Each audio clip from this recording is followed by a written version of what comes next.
Hey everybody, today I want to make a video on changing the tires of your Prius, the rims more or less.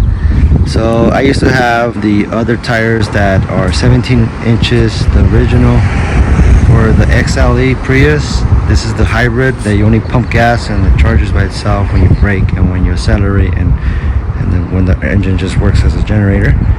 And the tires made a dramatic change. Now I get about 5 miles per gallon more than before. Before it was around like 52, 51 miles per gallon. Now I'm getting about 56 miles per gallon. It's a big change. They're lighter. The ones before were the sizes was 215, 45, R17. These are, on the other hand, they are right here. Where's it at? Right here. 195, 65, R15. So 15-inch rims, the 195 width and 65 profile or whatever ratio. So it's basically the height divided by the width, and to get the inches you just multiply 0.65 times 195 and you get the amount of inches for this. So you want to get the height, you just add these two heights, this height, and multiply times 2 the height, and then add the rim size, and that should be about the same as the original. It's only like these are a little bit taller, just probably maybe like half an inch taller, but way more efficient. Goddamn, I think I already scratched it. Such a bad driver. But the other rims were also very messed up because I would hit potholes and they would really sound out loud. They got dented. I would get a lot of bubbles on the sides. So I hope these are better. I mean, they're already better efficiency wise. They are better when it comes to road noise. It's less. It's much smoother. Another thing about the Prius I want to talk about is that it tends to be pretty low to the ground. So as you can see, I've been scratching the bumper a lot. You can tell right here, a lot of scratches. Let's check the interior for a second. So this is the XLE. So this is the interior, and we have leather seats because it's the XLE version, a little bit more expensive. And this leather, I've been driving this car for about a year and a half, and I do Uber, so a lot of people get in and out, and the seats are fine. And I usually clean them with Windex. It's got this cup holder in the back. It's got I took off the mats and I just put the rubber ones, so it's easier to clean. This is how much space you have with the seat all the way forward, and let's say you have the seat all the way back. This is how much room you have. Almost not much, as you can tell. If I were to sit back there, let's try it. That's with the seat all the way back, and so this is me. The seat all the way back, still fit decently.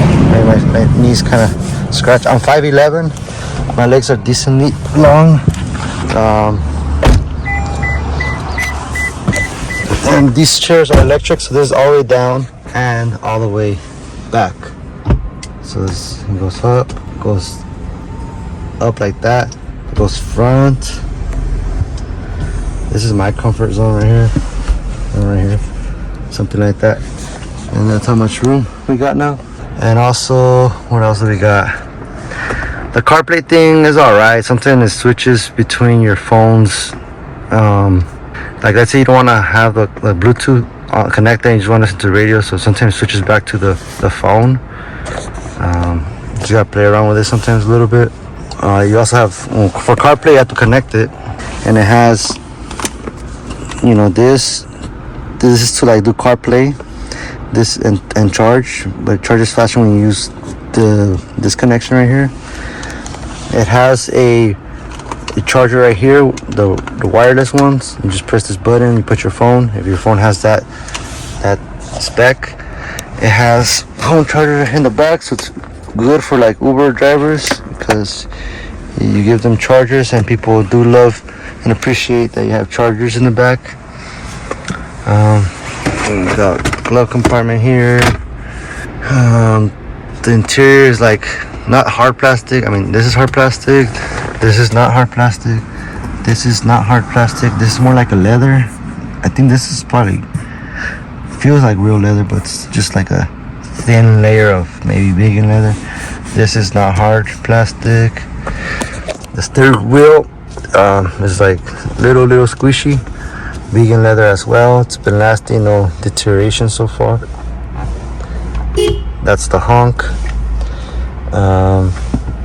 What else? 2 cup holders. Just look at my messy interior here. Yeah, lots of room in here. And there's 3 seats in the back. The middle one is pretty tiny. I've had people sit in the back 3 at a time. And we have cruise control. We have where it brakes, it alerts you when you're getting too close to a car fast. If it has lane correction. It has steering wheel heater. You press it, it warms up the steering wheel. For calling, I don't use it. And this to check the trips. So this is my fuel efficiency with the old tires. I barely got these tires 2 days ago, so it still hasn't updated. But it will eventually go up and up. It was before like at 51.6. Now it's already going up to 52.1 with the new tires. But little by little, it'll start going up. We have, just the usual settings. This tells you what's going on. The time, the AC. The AC is great. No issues with the AC. Again, I had it for a year and a half, about to be 2 years in August. The car runs great, no issues. I do change the oil every 5 to 8,000 miles, and I do change it at Valvoline. I go to the dealer sometimes. I recently went to the dealer and got like a package deal where they change the oil every 5,000 miles. The maintenance has been pretty cheap. The brakes, you don't have to change them for a pretty long time. I did the mistake of changing it, and the guy didn't tell me that it didn't need changing, but he just wanted to make some money, so that's a messed up thing he did. But that was not at the dealer, that was at a private, small business. And the thing I should have done earlier was change the tires to those, the more ugly ones, but they're better. The ugly ones are better, more reliable, I think more smooth, and they save you more gas. So 5 gallons, so it saves you 5 miles per gallon over the tank over the tank life. It saves you pretty much a gallon, so you're saving about $4.50 each tank you fill up. Gives you an extra 50 miles per tank, which is great. Another thing, it has seat warmers. It has high and low for both the front. The back do not have that. It does not have seat coolers, so in the summer the seats do get pretty hot. It's already hot right now, and it's barely 72 degrees outside. This is pretty simple. Home, menu, audio, map. It's not connected. Phone, apps. Well, I'm not connected to any apps, so it doesn't show. This is the scroll. This is the volume. All the AC settings. You can have technically EV mode, so you have 3 modes. You have eco, you have normal, and then you have power. And the power is pretty strong. It goes up hills pretty easily. Even the steepest hill of a 33-degree incline, which is here in my neighborhood, one of the steepest hills in California, which I was surprised to find. Let me decline this call. And this is the park button, the drive, the reverse with the camera. We got the neutral. We go to drive, and then you can put B, which is brake recharging. I hardly use it, and I hardly use EV mode. EV mode is one of the things it has. See right there, it appears. So EV mode could only handle very, very, very slow speeds, probably like 10 miles per hour. And park it. So it's got that leg brake right here. And what else can I tell you? The only bad things about this car is that it's low and it hits sidewalls, and you can see that already has some damage, kind of right here. So this opens up a little. You can see it here. Let me see if I can try to close it. So it's already technically broken. It already broke off. So I'll probably use some rivets to attach it. And what else? I think on this side too, it's also pretty detached. Right here. So that's the thing I hate about this car, that's pretty low. So you just gotta go really slow on the driveways. The back is pretty decently big.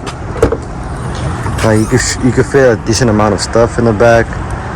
I got fit up to maybe 5 luggages, decently sized. Like, I don't know, just gotta figure out. This kind of tall too. So close it. It's got a decent amount of space. You know, you can fill it up all the way up to here. What else can I review about this car? Another thing I forgot to mention is that the windows are kind of high, so it exposes a lot of sun to you. So what I did is I put those visors on the window, which is like $45 for all 4, and it works great. So I would recommend that. So there is a lot of plenty of space for me, the driver. The seat could go down. 5'11", I fit comfortably. The seats are pretty comfortable, and it has a button where it pushes your back forth or back, like just the spine, so to make it a little bit more comfortable. And the seat in the front where your legs are, like that, they could go up or down too, so that's convenient. It accelerates pretty decently, saves good gas again with the new tires, 56 miles per gallon. That's the start button. Press the brake and shift and put brake. I'll put start. What else could I tell you about this car? It's great, I like it. I'm not gonna give it like a rating like Doug DeMuro channel. For phone holder, I had to like literally glue one here, and I put it next to the AC so that the AC cools off my phone, because sometimes the phones overheat. So I think that's the best spot to put one. I literally used some type of glue, so yeah, there's gonna be some damage if I take it off. And this is an Audi phone holder. It's really good. And that's it, pretty much. So I'll see y'all in the next video. Hope you like the channel. Subscribe, and bye-bye.